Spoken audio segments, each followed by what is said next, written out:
नमस्कार मित्रांनो, मी रुपेश आणि तुम्ही बघत आहात 45 मराठी. तर मित्रांनो, कधी विचार केला आहे का? कोणीतरी अगदी तुमच्याच जवळ असताना तुम्हाला फोन करतो आणि तरीही तुम्ही तो चुकवता, तर त्या एका चुकीमुळे किती मोठा गोंधळ होऊ शकतो. घरोघरी मातीच्या चुली मालिकेत आज नेमकं असंच घडलं आहे. लताबाई आणि मायाने सुटकेचा मोठा प्लॅन आखला, पण जानकीकडून झालेल्या एका छोट्याशा दुर्लक्षामुळे सगळं उलटापालट झालं. तर नक्की काय घडतं हे पाहण्यासाठी आजच्या संपूर्ण भागाचा थरार माझ्या विश्लेषणासकट या व्हिडिओमध्ये आपल्याला बघायला मिळेल. तर नवीन आलेल्या मंडळींनी चॅनलला सबस्क्राईब नक्की करा, बेल आयकॉन दाबा. तुम्हाला दररोजचे नवीन विश्लेषण माझ्या आवाजातील बघायला मिळतील, ऐकायला मिळतील. आणि खरंच मी जे काही बोलतोय ते तुम्हाला आवडत असेल तर व्हिडिओला नक्की लाईक शेअर करा. तर बघा, आजच्या घरोघरी मातीच्या चुली मालिकेच्या भागात कथा खूपच रोचक आणि तणावपूर्ण झालेली आहे. ऐश्वर्याने ऋषिकेशच्या लग्नासाठी घातलेल्या अटीमुळे सगळीकडे गोंधळ झाला होता. पण जानकीने अचानक आपली हरकत मागे घेतली आणि सर्वांसमोर कबूल केलं की तिला ऋषिकेश आणि ऐश्वर्याच्या निर्णयाला मान्यता आहे. हे ऐकून अवंतिका थोडी हादरते आणि वहिनीला विचारते की हा निर्णय नीट विचार करून घेतलाय का. मात्र जानकी मनातून ठरवूनच बोलत असते. तिच्या मनात एक ठाम विचार असतो, ऋषिकेश आणि ऐश्वर्याचं लग्न करून त्याला जास्त सुरक्षित करणं गरजेचं आहे. पण हे सगळं खरं तर एक नाटक असतं, जे जानकी आणि ऋषिकेश मिळून ऐश्वर्याला बेफिकीर ठेवण्यासाठी आखतात. ऐश्वर्याला याची अजिबात कल्पना नसते. ती तर आपली पुढची चाल मांडते की ऋषिकेशशी लग्न झालं की रणदिवे घराण्याच्या सगळ्या संपत्तीवर हक्क गाजवता येईल. पण ऋषिकेश आणि जानकीला तिचे सगळे डाव माहीत असतात, कारण जानकीची आई लताबाई यांच्यावर ऐश्वर्याचा ताबा असतो. हाच मुद्दा वापरून ऐश्वर्या ऋषिकेशला ब्लॅकमेल करत असते. आत्ता मात्र जानकीच्या या नाटकामुळे ऐश्वर्याचे सगळे प्लॅन हाणून पाडले जात आहेत. दुसरीकडे लताबाई आणि माया अजूनही बंदिस्त अवस्थेत अडकलेल्या असतात. त्यांना सुटण्यासाठी एक भन्नाट प्लॅन सुचतो. लताबाई ठरवतात की त्यांना खाणं-पिणं देण्यासाठी जो गुंड आत येईल त्याला फसवायचं, दुधात जायफळ घालून टाकून त्याला प्यायला द्यायचं आणि तो बेशुद्ध व्हावा म्हणून स्वतः मायासोबत भांडण उकरून काढणार. गुंडाला वाटेल की या दोघी खऱ्या भांडणात गुंतलेल्या आहेत आणि तो त्या पाहण्यात रमला असतानाच दुधाचा असर त्याच्यावर होऊन तो झोपून जाईल. माया सुरुवातीला या प्लॅनवर शंका घेते, पण लताबाई तिचा विश्वास बसवत तिच्या मनाची तयारी करतात आणि आता दोघी पण तयारीला लागतात आतमध्ये येणाऱ्या माणसाला सुस्त करण्याच्या. दरम्यान ऋषिकेश, अवंतिका, जानकी आणि सौमित्र यांच्यात एक गंभीर चर्चा सुरू असते. ऋषिकेशचं लग्न ऐश्वर्याशी होणार हे असलं खरं, तरी हा सगळा खेळ का केला जातोय हे सौमित्रला पटत नाही. त्याचा संशय वाढतो की ऐश्वर्या खरंच जानकीच्या आईला कैद करून ठेवलेली आहे का तिने, की फक्त स्वार्थासाठी खोटं सांगते. तो सरळ मुद्द्याला हात घालतो आणि म्हणतो की आपण कायद्याच्या दृष्टीने विचार केला तर खात्री करून घ्यायलाच हवी, लताबाई जिवंत आहेत की नाही याची. हे ऐकून जानकीला वाईटही वाटतं, पण सौमित्रीचं बोलणं योग्य असल्याचंही तिला पटतं. यातून पुढे आता मोठा सस्पेन्स निर्माण होतो. लताबाईंचा प्लॅन यशस्वी होईल का? त्या आणि माया खरंच कैदेतून सुटतील का? ऐश्वर्याचं लग्नाचं नाटक किती पुढे जाईल आणि तिच्या काळ्या डावांवर खरंच पूर्णविराम लागेल का? की अजून कुठल्या नव्या चालीनं ती रणदिवे कुटुंबावर संकट आणेल? आणि सर्वात महत्त्वाचं म्हणजे लताबाईंचं खरंच जिवंत असणं हे कुटुंबासमोर येईल का नाही? सुरुवातीला जानकीला सौमित्रचे बोलणे पटायला लागते, कारण त्याचं म्हणणं अगदी मुद्द्याचं असतं. आधी खात्री करून घ्यायला हवी की लताबाई खरंच ऐश्वर्याच्या ताब्यात आहेत का. ऋषिकेश आणि अवंतिकाही या विचाराशी सहमत होतात आणि ठरवतात की ऐश्वर्याच्या खोलीत जाऊन हे सत्य जाणून घ्यायचंच. ऋषिकेश थेट ऐश्वर्याच्या खोलीत जातो, पण जरा बोलण्याआधीच ऐश्वर्या आपल्याच हवेत बडबडायला लागते. ती स्वतःला होणारी बायको मानून नाटक करते, पदर घेऊन लाजल्यासारखी वागते आणि ऋषिकेशला गोड गोड संबोधन करते. पण ऋषिकेश तिच्या या नाटकाकडे फारसं लक्ष देत नाही. त्याला एकच गोष्ट महत्त्वाची वाटत असते, जानकीची आई खरंच जिवंत आहे का. म्हणूनच तो स्पष्टपणे विचारतो की तू आम्हाला खोटं दाखवत आहेस का, की खरंच तुझ्याकडे लताबाई आहेत. ऐश्वर्या मात्र यावरून उलट हसते आणि म्हणते, तुमच्या जानकीनेच तुम्हाला पट्टी पडवून पाठवलेलं आहे ना माझ्याशी बोलायला.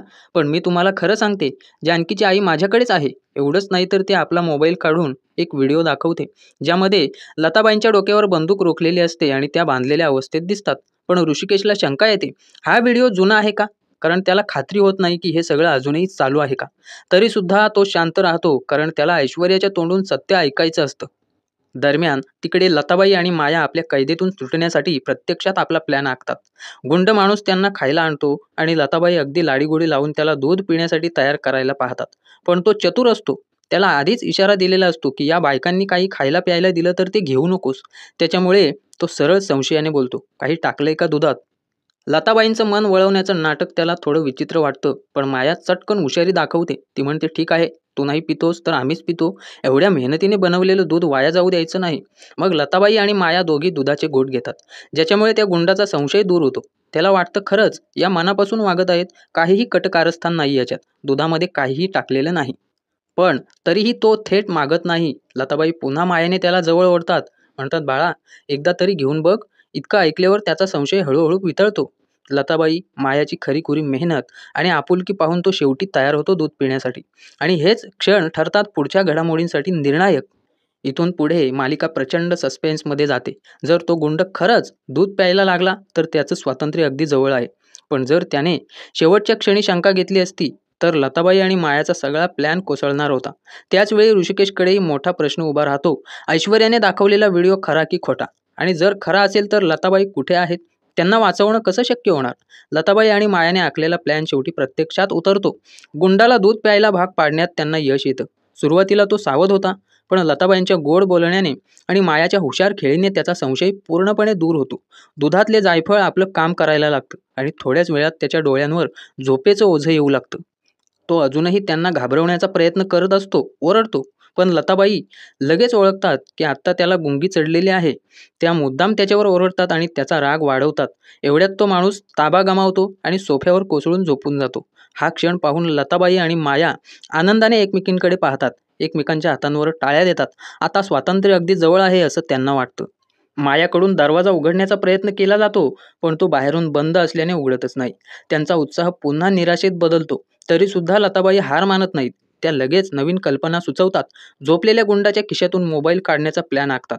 माया थरथरत फोन काढते, पण तो लॉक असतो. इथे तिची चटकन बुद्धी काम करते. ती गुंडाची बोटं वापरून फिंगरप्रिंट अनलॉक करते. मोबाईल उघडतो आणि आता त्या दोघींच्या हातात आशेचा नवा किरण येतो.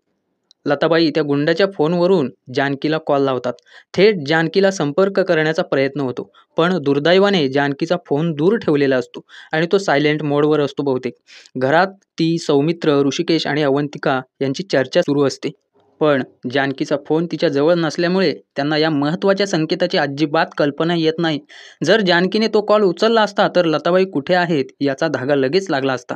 मालिकेतील या प्रसंगाने एक वेगळाच सस्पेन्स उभा राहतो. लताबाई आणि माया आपली शक्कल लढवून स्वातंत्र्याच्या उंबरठ्यावर पोहोचतात खऱ्या, पण जानकीकडून झालेल्या एका चुकीमुळे त्यांचं सत्य अजूनही घरापर्यंत पोहोचत नाही. शक्तीपेक्षा युक्ती श्रेष्ठ आहे हे लताबाईंनी सिद्ध केलेलं आहे. पण रणदिवे कुटुंब मात्र अजूनही ऐश्वर्याच्या खोट्या गोष्टींवर विश्वास ठेवत बसलेलं आहे. ऐश्वर्या अजूनही म्हणते की लताबाई तिच्या ताब्यात आहेत, पण वस्तुस्थिती वेगळी आहे. त्या दुसऱ्याच ठिकाणी बंदिस्त आहेत. या खोट्या खऱ्या खेळामध्ये आता प्रश्न उभा राहतो, लताबाई आणि जानकीची भेट कधी आणि कशी होणार?